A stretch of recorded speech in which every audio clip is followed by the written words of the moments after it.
Hi, everyone. So, I had a very interesting Thanksgiving, and hopefully you all did as well. Not the same kind of interesting that I did, I hope, but happy Thanksgiving. So I'm Siris Raquel Rivas-Verdejo, and some of you know me, some of you might be watching this later on and don't really know me very well. So I'm going to introduce myself and say a few things and then get into this really interesting experience I had this week with a 3-year-old. And I really hope you get something out of it because I learned so much from this 3-year-old this week. It was amazing. So I'm a speech language pathologist and learning behavioral specialist. And I've been doing that for about 15 years and then now doing relationship coaching and life coaching. And then some of you know me from all the different energetic modalities that I practice as well, from access consciousness to theta healing, shamanism, tantra, so many things. And I use all of these to invite people to have more in their lives, more possibility with their bodies, more connection, clarity, and ease. And this little girl, man, she was just such an invitation to all of that and just really made a lot of things very, very clear to me. And so I'm going to mention some of that.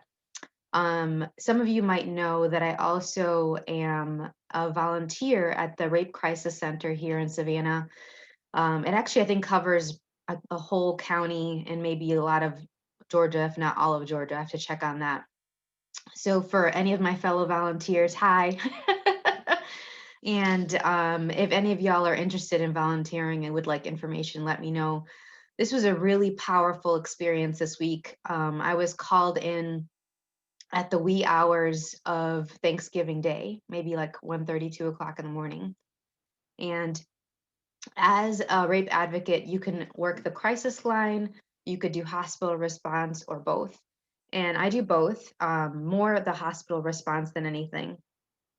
And one of the things that I really love about doing hospital response is being present for somebody and having their back and supporting them through probably one of the most horrible things that'll ever happen to them. And I got called in, and it was a 3-year-old this week who was potentially raped by her father. That was the what we were suspecting.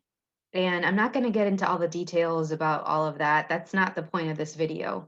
And I don't really get that it's very honoring of her or her family. But I would like to mention what she taught me. I mean, this girl was a firecracker. She was so strong and so clear about who she was and what she wants and what she doesn't want, what she likes and what she doesn't like. And she definitely has her voice and a very clear voice. And it just reminded me that like everyone has a voice, no matter how small the body.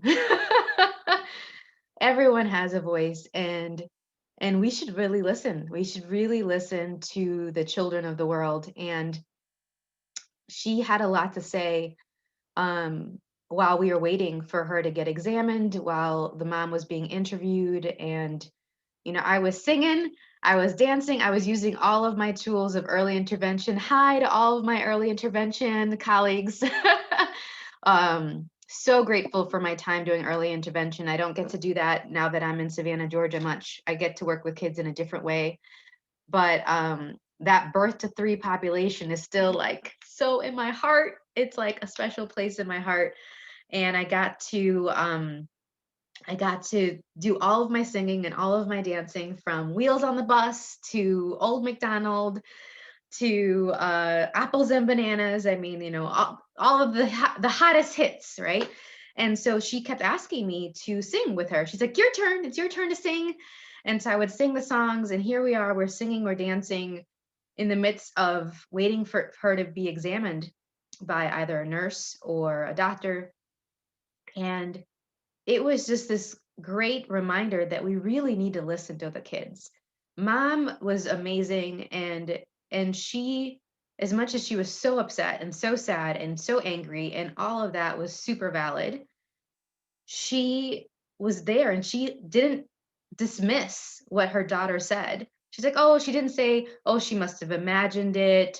She didn't say, oh, she's probably confused, or, oh, that's not possible." She listened to her daughter. And we really need to listen to the kids when they talk about this stuff. We really need to listen to people when they're calling out for support about this. And worst case scenario, they do the exam and they don't find anything, and ends up being like that it's nothing.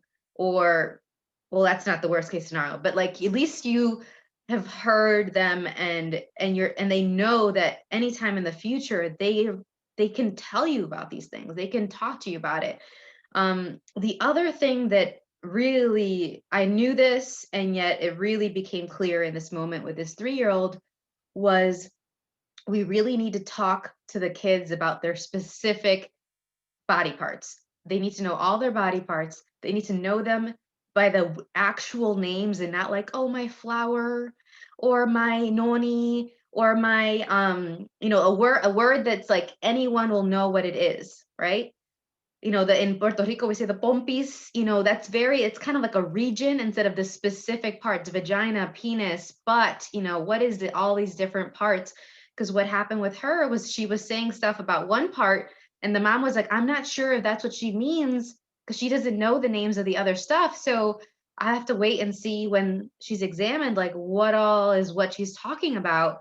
And it really made mom aware of how much she hadn't told her daughter. And her daughter was very verbal, was saying, all these sentences, was saying monologues and all this stuff. So she was totally capable of learning these words. It's just the mom hadn't been willing to have those conversations yet.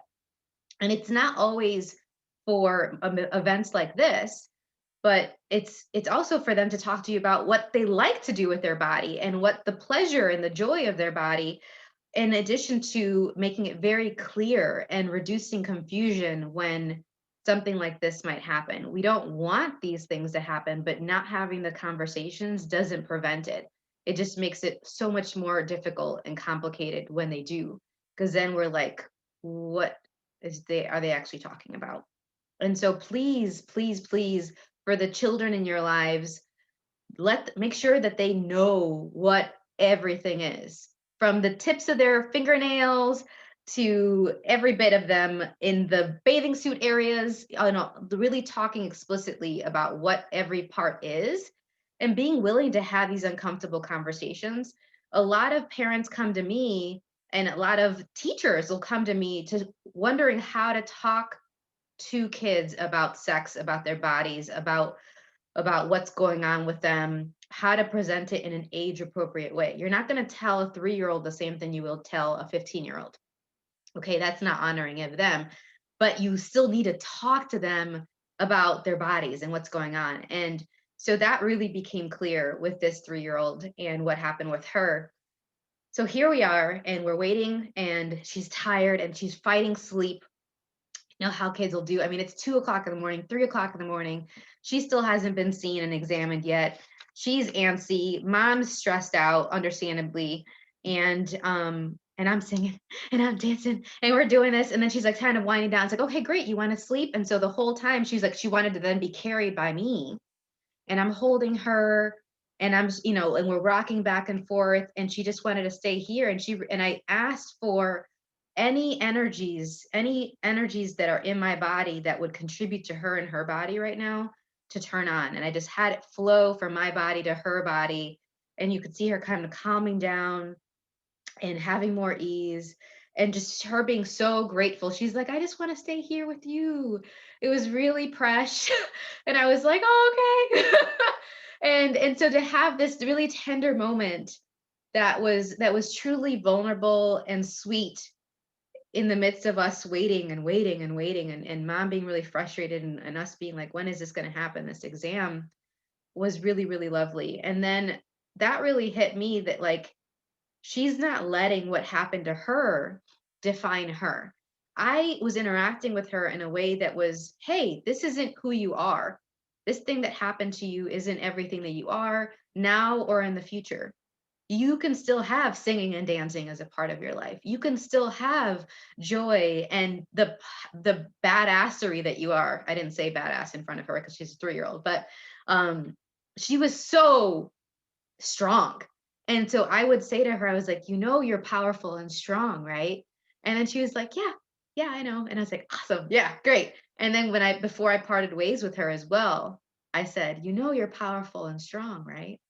She's like, yeah, I do. And so not letting anything define us, any event that's ever happened to us define us, huge.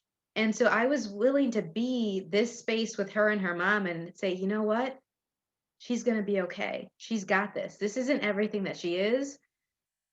She can outcreate this. She can choose beyond this.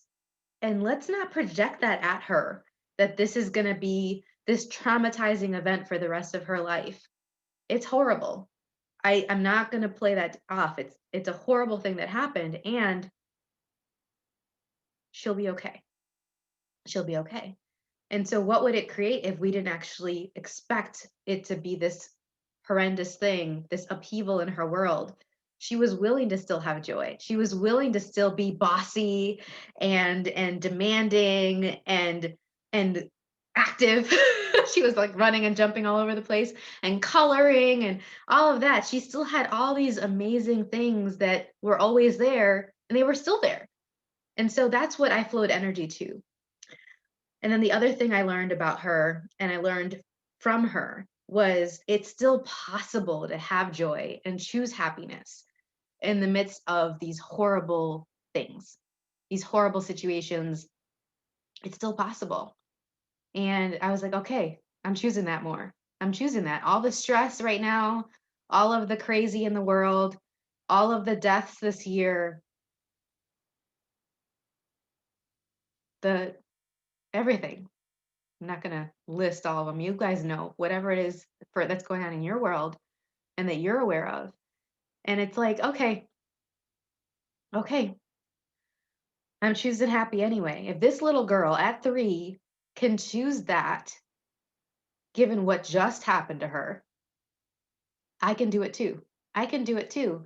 And I'm choosing it for me. I'm choosing it for all the little girls and all the little boys and everybody else in the world. Because, man, if we don't choose that, I mean, I'm not sure if I really want to still be in a world that doesn't have that as a possibility. And so I'm like, okay, thank you for the reminder, little girl. Thank you so much. Wow. Okay, cool. And what else is possible? And so I wanted to talk to you about this little girl, and I'm going to check my messages here to see if you all are posting any questions or comments below. I wanted to make sure that I got all of this out without crying too much first. All right, thank you. Thank you for watching. Yeah. But I hope that you got something from this little girl, because I certainly did. She was so impressive. I'm so proud of her. I'm so grateful that she's on this planet, and I'm grateful that each of you are still on this planet as well. And so if you have any questions about anything I mentioned, if you want to know more about the Rape Crisis Center here, if you want to know what I did to create more ease for her and myself during these moments, just anything at all, yeah, thank you so much. And then if you know of anyone that would benefit from this video, go ahead and share this video with anyone you'd like. I get that we really need to be willing to have these uncomfortable conversations more with our kids, and to give them the tools for how to outcreate all this stuff, how to choose beyond all the things that are showing up right now and that might show up in their lives. And really that's what's empowering. That's what's really going to support them and plant the seeds for them having a thriving, joyful future. So thank you, thank you, thank you. I think that's like 5 thank yous or something at this point. I really appreciate it. And thank you, and have a wonderful rest of your day. Bye for now.